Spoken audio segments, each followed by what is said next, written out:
الكريم الأمين. أما بعد فأعوذ بالله من الشيطان الرجيم. بسم الله الرحمن الرحيم. وجاء إخوة يوسف فدخلوا عليه فعرفهم وهم له منكرون. ولما جهزهم بجهازهم قال ائتوني بأخ لكم من أبيكم ألا ترون أني أوفي الكيل وأنا خير المنزلين. صدق الله العظيم. إن الله وملائكته يصلون على النبي يا أيها الذين آمنوا صلوا عليه وسلموا تسليما. اللهم صل على سيدنا ومولانا محمد عبدك وحبيبك ونبيك ورسولك النبي الأمي. الصلاة والسلام عليك يا رسول الله. الصلاة والسلام عليك يا سيد الأنبياء.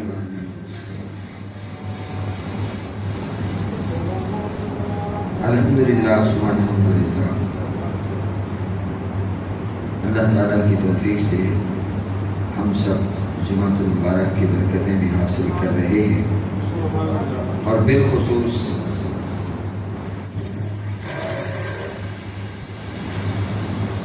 سورہ یوسف کا اجتماعی مطالعہ بھی کر رہے ہیں، اور بالخصوص سیدنا یوسف علیہ السلام کے حسین کردار کے تذکرے سے اپنے دلوں کی اجڑی ہوئی بستیاں آباد کر رہے ہیں۔ میں نے آپ کے سامنے سورہ یوسف کی 2 آیات 58 اور تلاوت کرنے کی سعادت حاصل کی ہے۔ اللہ تعالیٰ مجھے اس کی روشنی میں حق بیان کرنے کی توفیق نصیب فرمائے۔ مختصر یہ کہ ہم نے گزشتہ جمعہ عرض کیا تھا کہ قحط جو تھا وہ صرف مصر تک محدود نہیں تھا، اس نے دور دراز تک علاقوں کو اپنی لپیٹ میں لے لیا تھا۔ تو کنعان کا خطہ جہاں حضرت یعقوب علیہ السلام رہائش پذیر تھے، گلشن ابراہیمی کے مہکتے ہوئے پھول، جہاں اپنی دل آویز خوشبو سے دل و جان کو معطر کر رہے تھے، وہاں تک قحط پہنچا۔ پتہ چلا کہ مصر کے اندر ایک انسان دوست بادشاہ بھی ہے جو ضرورت مندوں کو غلہ دے رہا ہے۔ تو یہ آواز آپ تک بھی پہنچی، تو آپ نے بھی اپنے بیٹوں کو تیار کیا کہ جاؤ مصر سے غلہ لے آؤ، تاکہ جسم و جان کا تعلق برقرار رہے۔ تو وہ بھائی سوائے حضرت بنیامین کے مصر کی طرف روانہ ہوئے۔ زہرے کے والد گرامی کے پاس بھی کسی کو رہنا تھا، وہ چھوٹے بھی تھے، تو وہ آپ کے پاس رہے، اور باقی برادران یوسف مصر میں پہنچے۔ اور جب حضرت یوسف علیہ السلام کی خدمت میں حاضر ہوئے تو آپ نے دیکھتے ہی بھائیوں کو پہچان کہ یہ تو وہی میرے بھائی ہیں، وَهُمْ لَهُ مُنْكِرُونَ، لیکن وہ آپ کو نہ پہچان سکے۔ اس وقت چھوٹے تھے، اب اس وقت تو چہرے پہ ریش مبارک بھی نہیں آئی تھی، اب ریش مبارک آ چکی ہے اور کافی عرصہ بھی بیت چکا ہے، تو شکل و صورت میں وضاقتہ میں کچھ تبدیلیاں بھی رونما ہو چکی ہیں، اور پھر ان کے تو حاشا خیال میں بھی نہیں تھا کہ جس سے ہماری ملاقات ہو رہی ہے یہ وہی ہمارا بھائی یوسف ہے کہ جس کو ہم نے گھر سے بے گھر کیا، باپ کی گود سے علیحدہ کیا اور کنویں میں ڈالا، پھینکا اور پھر بیچ ڈالا۔ یہ وہی یوسف ہے جو آج بڑی وجاہت کے ساتھ، شان و شوکت کے ساتھ، بڑی ممکنت کے ساتھ شاہ تخت پر براجمان ہے، کہ تو وہم و گمان میں بھی نہیں تھا۔ خیر، آپ نے ایک اجنبی کی حیثیت سے پوچھا کہاں سے آئے ہو، تو جی کنعان سے آئے ہیں، ہم نبی کے بیٹے ہیں۔ اب ظاہر ہے اتنا عرصہ ہو گیا جدائی کے لمحات کو، وہ کیا کیفیت ہوگی جب بھائیوں سے اپنے غم زدہ باپ کا نام سنا۔ جی کہاں سے آئے ہو؟ کنعان سے۔ قحط نے سب کو لپیٹ میں لے لیا ہے، تو ہمیں ہمارے باپ نے آپ کے پاس بھیجا ہے، سنا ہے کہ آپ بڑے کریم النفس ہیں، آپ رحم دل ہیں، آپ کریم ہیں۔ اچھا، میں آگے جانے سے پہلے میں نے گزشتہ جمعہ بھی یہ لفظ بولے تھے، کریم رحیم، تو بعض دوست کو ذرا تشویش لاحق ہوئی کہ یہ رحیم بولنا یا کریم بولنا یہ کیسا ہے۔ میں تسلی کرا دوں، میں نے لفظ رحمان تو نہیں بولا نا، کریم بولا ہے، رحیم بولا ہے۔ تو یاد رکھیں، لفظ رحمان تو سوائے اللہ کے کسی اور پر نہیں بولا جا سکتا۔ کسی کا نام عبد الرحمان ہوتا ہے تو ہم اسے رحمان بولتے ہیں، یہ بالکل غلط ہے۔ رحمان سے اللہ کی ذات ہے۔ رحیم، آپ اللہ کے علاوہ اوروں کو بھی جس کے اندر رحم ہو اس کو آپ رحیم کہہ سکتے ہیں۔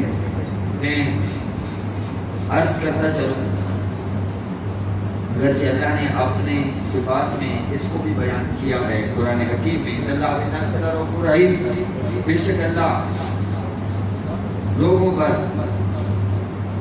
رؤوف بھی ہے، یعنی بہت مہربان ہے، اور رحیم بھی ہے۔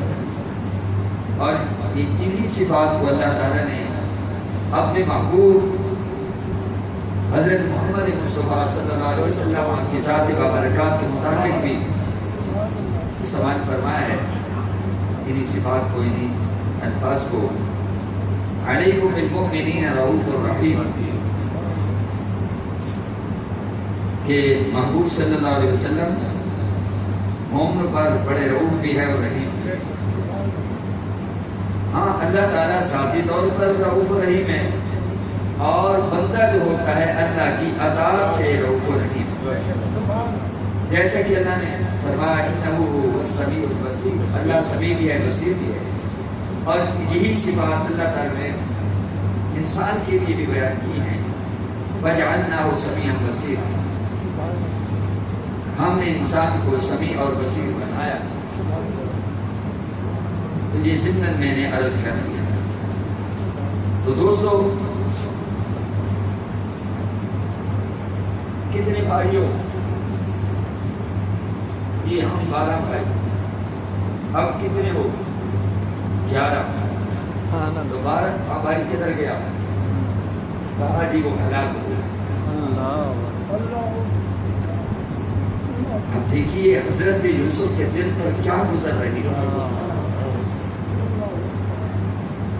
کیا کیفیت ہو۔ اچھا تم تو 10 آئے ہو،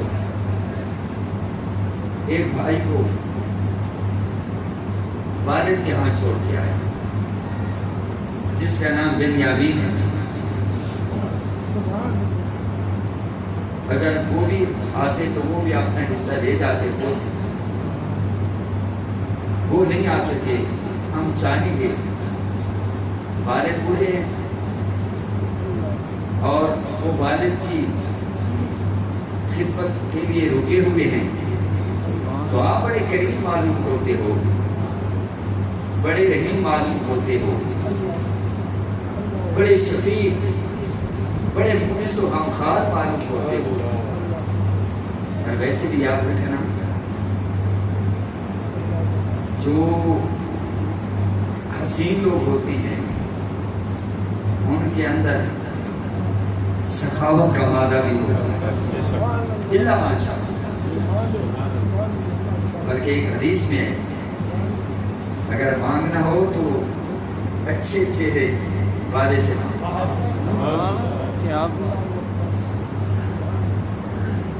تو دوستو، اب ہوا کیا؟ حالات گھر کے سن کر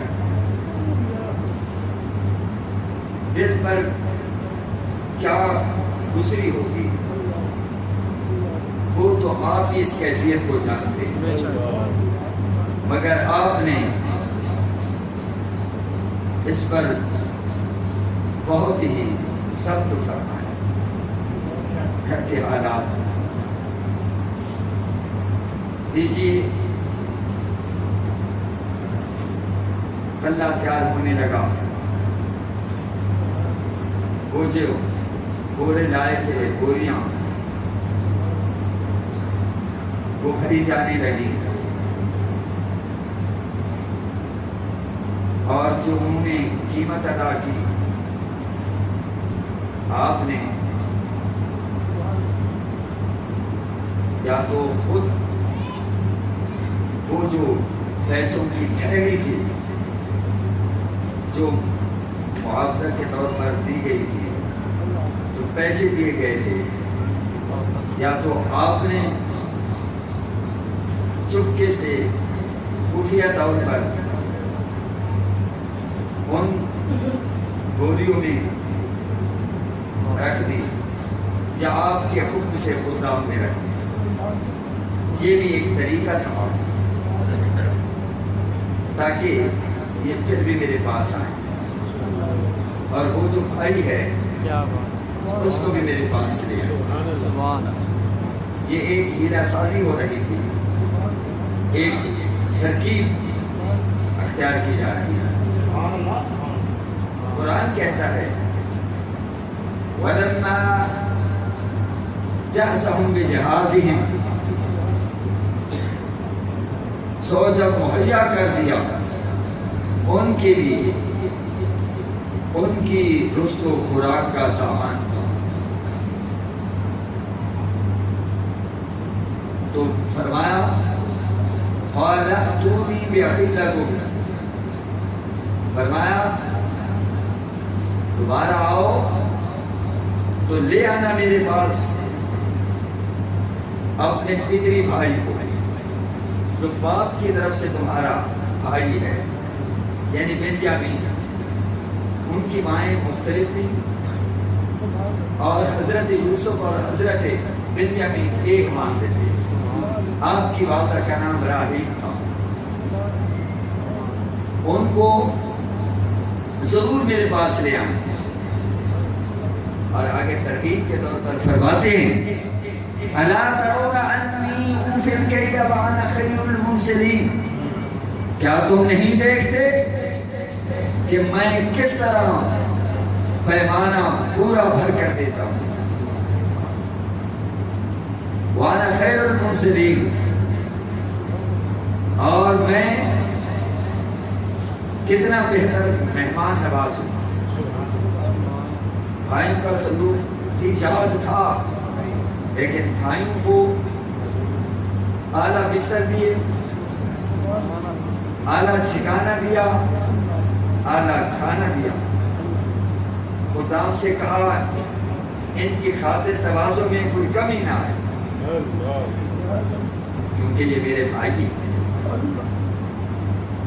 کاش بھائی بھائی کا احساس کریں۔ یہ پیغمبر کے حسن کردار سے ہمیں روشنی مل رہی ہے۔ آپ نے کہا دیکھو میں نے تمہیں پورا پورا غلہ دیا اور میں نے اچھے طریقے سے تمہاری مہمان نوازی کی ہے۔ فَإِن لَمْ تَأْتُونِي بِهِ فَلَا كَيْلَ لَكُمْ عِنْدِي وَلَا تَقْرَبُونِ۔ پہلے تو ترغیب دی، پھر تھوڑی سی دھمکی دی کہ اب بھائی سے ملنے کا اشتیاق بڑھ گیا۔ ویسے تو باپ سے ملنے کا اشتیاق بھی ہے، لیکن ابھی ادھر سے اجازت نہیں، ادھر سے اجازت ہوگی تو عقدے کھلیں گے۔ تو فرمایا اگر تم اسے نہ لے آؤ میرے پاس تو پھر سن لو، یہ تھوڑے سے دھمکی امیز الفاظ ہیں۔ فَلَا كَيْلَ لَكُمْ عِنْدِي، کوئی پیمانہ تمہارے لیے میرے پاس نہیں ہوگا۔ میں نے تمہیں غلہ دیا ہے، تم اس کو اپنے ہمراہ دوبارہ نہ لائے تو تمہیں غلہ نہیں ملے گا، تم محروم رہو گے۔ اسی شرط پر مل سکتا ہے کہ اس بھائی کو بھی اپنے ساتھ لے آؤ دنیا میں۔ وَلَا تَقْرَبُونِ، اور نہ تم میرے قریب آ سکو گے۔ یہ بات سن، ظاہر ہے آپ نے اس طرح کی باتیں کی تو ان کے دل کے اندر اس بات کی اہمیت بیٹھ گئی، تو وہ بولے سَنُرَاوِدُ عَنْهُ أَبَاهُ وَإِنَّا لَفَاعِلُونَ، وہ بولے ہم ضرور مطالبہ کریں گے اس کے بھیجنے کے متعلق، ان کے باپ سے یعنی حضرت یعقوب سے ہم ضرور عرض کریں گے، جس قدر ہو سکا ہم مطالبہ کریں گے، ہم اصرار کریں گے، ہم والد گرامی کو تیار کریں گے۔ وَإِنَّا لَفَاعِلُونَ، اور ہم ضرور ایسا کریں گے، ہم ضرور ایسا کریں گے۔ یہ معاہدہ ہو گیا، یہ وعدہ ہوگا۔ اب جیسے کہ میں نے پہلے بھی عرض کیا، وَقَالَ لِلْفِتْيَانِ اجْعَلُوا بِضَاعَتَهُمْ فِي رِحَالِهِمْ، اور آپ نے فرمایا اپنے غلاموں کو کہ چپکے سے رکھ دو ان کا سامان، چپکے سے رکھ دو، یعنی ان کے پیسوں کی تھیلی جس کے انہوں نے غلہ خریدا، ان کی بوریوں میں، لعلہم یعرفونہا اذا انقلبوا، تاکہ وہ اسے پہچان لیں جب وہ واپس لوٹیں اپنے گھر والوں کے پاس، اذا انقلبوا الی اہلہم لعلہم یرجعون، شاید وہ لوٹ کر آئیں۔ یہ بھی ایک ہیلا تھا، ایک بہانہ تھا کہ جب یہ ہمارا حسن سلوک دیکھیں گے اور ہماری فیاضی اور سخاوت دیکھیں گے، ہماری شفقت اور مہربانی دیکھیں گے کہ دیکھیے ہم گئے تو کیسا نیک دل بادشاہ ہے کہ ہماری خاطر تواضع بھی کی ہے، ہمیں 10 کا غلہ بھی دیا ہے، اور جو ہم نے پیسے دیے تھے وہ چاندی کے درہم تھے، تو وہ بھی واپس کر دیے۔ کتنا مہربان ہے۔ اگر ہم بھائی کو لے کر جائیں گے تو ہمیں ایک اونٹ کا بار اور مل جائے گا، ہمیں غلہ اور مل جائے گا۔ تو آپ نے یہ اس لیے ساری ترکیب اختیار فرمائی تاکہ وہ واپس لوٹ آئیں، تاکہ بھائی سے جلد ملاقات ہو سکے۔ ابھی والد گرامی پر آزمائش کے دن ہیں، چلو بھائی ملتا ہے تو ترکیب سوچ لی جائے۔ فلما رجعوا الى حبیبہم، پھر جب وہ واپس لوٹے اپنے والد گرامی کے پاس، مصر سے اللہ لے کر کنعان پہنچے، والد گرامی کی خدمت میں پہنچے تو قرآن کہتا ہے قالوا یا ابانا منع منا الکیل، تو وہ عرض کرنے لگے اے ہمارے والد محترم، روک دیا گیا ہے ہم سے غلہ، فارسل معنا اخانا نقتل، تو عذرا نوازش بھیجی ہمارے ساتھ ہمارے بھائی بنیامین کو، نقتل، تاکہ ہم غلہ لا سکیں، وَإِنَّا لَهُ لَحَافِظُونَ، اور بے شک ہم اس کی یقیناً نگہبانی کریں گے، حفاظت کریں گے۔ ٹھیک ہے، پہلے غلطی ہو گئی، اب نہیں ہوگی۔ تو ظاہر ہے حضرت تو آپ نے بیٹے کی جدائی کا زخم نہیں بھولے، زخم نہیں بھولے تھے۔ تو آپ نے فرمایا هل آمنکم علیہ الا کما امنتکم علی اخیہ من قبل، آپ نے جواباً فرمایا کیا میں اعتماد کروں تم پر اس کے بارے میں، بجز اس کے کہ جیسے میں نے اعتماد کیا تھا تم پر اس کے بھائی کے بارے میں۔ اس سے پہلے بھی تو تم نے کہا تھا کہ ہم حفاظت کریں گے، ہم نگرانی کریں گے، لیکن پھر آخر تم نے آ کر کہا روتے ہوئے کہ اس کو تو بھیڑیا کہا گیا، کہیں پھر اس طرح کا تو کھیل نہیں کھیلنا چاہتے تم، لیکن آپ نے فوراً فرمایا فاللہ خیر حافظا۔ ظاہر ہے کہ قحط ایسی چیز ہے کہ باہر قید اللہ تعالیٰ یہ لمحے کسی پر لے آئے، تو آپ نے فرمایا فاللہ خیر حافظا، بس اللہ تعالیٰ ہی بہتر حفاظت کرنے والا ہے، وَهُوَ أَرْحَمُ الرَّاحِمِينَ، اور وہ زیادہ مہربان ہے تمام مہربانی کرنے والوں سے۔ اچھا کہ تو یہ بات ہوئی، اور ادھر وَلَمَّا فَتَحُوا مَتَاعَهُمْ، ابھی انہوں نے سامان نہیں کھولا، اور جب انہوں نے اپنا سامان کھولا وَجَدُوا بِضَاعَتَهُمْ، تو انہوں نے دیکھا کہ ان کا مال، ان کے پیسے، ان کا مال انہیں واپس لوٹا دیا گیا ہے۔ تو فوراً بولے قالوا یا ابانا ما نبغی هذه بضاعتنا ردت الینا، تو عرض کرنے لگے اے ہمارے والد محترم، ہم اور کیا چاہتے ہیں، یہ دیکھیے ہمارا مال بھی لوٹا دیا گیا ہے ہماری طرف، اور اگر بنیامین ساتھ گیا وَنَمِيرُ أَهْلَنَا وَنَحْفَظُ أَخَانَا، تو ہم خوراک لائیں گے، غلہ لائیں گے اپنے اہل خانہ کے لیے، اور جہاں تک بھائی کی بات ہے تو وَنَحْفَظُ أَخَانَا، ہم اپنے بھائی کی حفاظت کریں گے، وَنَزْدَادُ كَيْلَ بَعِيرٍ، اور ہم زیادہ لیں گے ایک اونٹ کا بوجھ، کیلا بعیر کہتے ہیں اونٹ کو، اونٹ کا بوجھ، ذالک کیل یسیر، یہ غلہ بہت تھوڑا ہے، یا یہ بھی ہے کہ اس کے لیے ایک اونٹ کا اور بوجھ دینا، غلہ دینا اس کی بھی آسان ہے، وہ بڑا مہربان ہے۔ ترغیب دے رہے ہیں لیکن اب مجھے وقت نہیں اجازت دے رہا کہ میں آگے جاؤں، تو پھر آپ بھیجنے پر تیار تو ہوئے لیکن آپ نے ہم سے عہد و پیمان لیے۔ میں تو چاہتا تھا کہ سب زیادہ ہو لیکن چونکہ آگے نہیں جا سکتے، انشاءاللہ اگلے جمعے یہیں سے پھر گفتگو شروع کریں گے۔